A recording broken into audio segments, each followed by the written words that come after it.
เราไม่เคยคุ้นเคยเราและนายไม่ค่อยสนิทกันแต่ยิ่งนานยิ่งพบทุกทีที่เจอกันเรามีเรื่องสนุกสุขใจจนมาในวันนี้เราและนายก็เริ่มห่างต่างคนต่างก็ไปตามเส้นทางจะเจอกันอีกไหมก็อยากจะเจอไม่ต้องถามเมื่อไรนะที่เราจะได้เจอเพื่อนคนนี้เฝ้ารออยู่ทุกวันสักวันนายคงส่งข่าวมา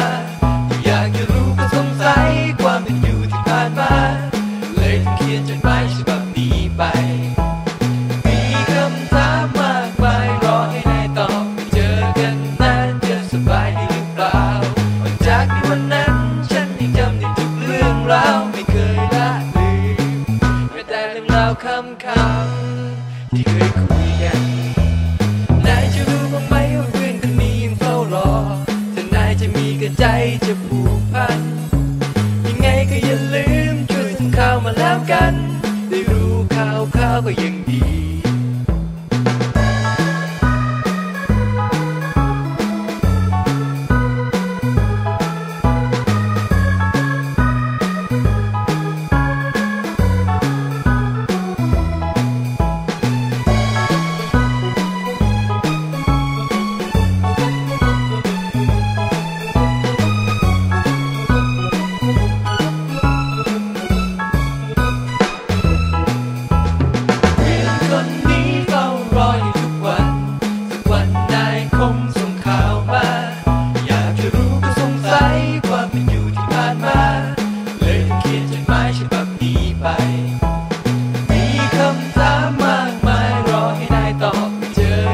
นานจะสบายดีหรือเปล่า